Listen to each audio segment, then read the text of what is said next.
৫ই অঘ্রাণ ছিল তারাপীঠের লবান্ন উৎসব।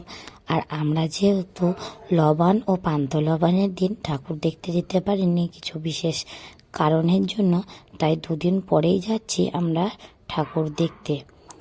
সবার হয়তো ঠাকুর দেখা কমপ্লিট হয়ে গেছে, আজকে হয়তো প্যান্ডেলগুলো যত সম্ভব ফাঁকাই থাকবে।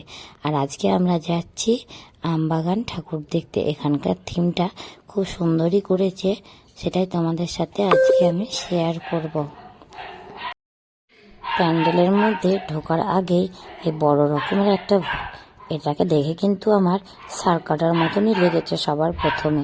তোমাদের কি লেগেছে একদম জানিও কমেন্টে, এবং পুরোটা তোমাদেরকে একবার ঘুরিয়ে দেখালাম। এটা একটা বুদ্ধ থিমের মধ্যেই হয়েছিল। চারিদিকে 2-4টে বুদ্ধদেব ছিল, ভেতরে প্যান্ডেলের মাথার উপরে বুদ্ধদেব, চারিদিকে বুদ্ধদেব। দেখতেই পারছো তোমরা, তাহলে বুঝতেই পারছো। চলো এবার ভেতরে এসো, ভেতরে তোমাদেরকে আমি ঠাকুরটা দেখাই।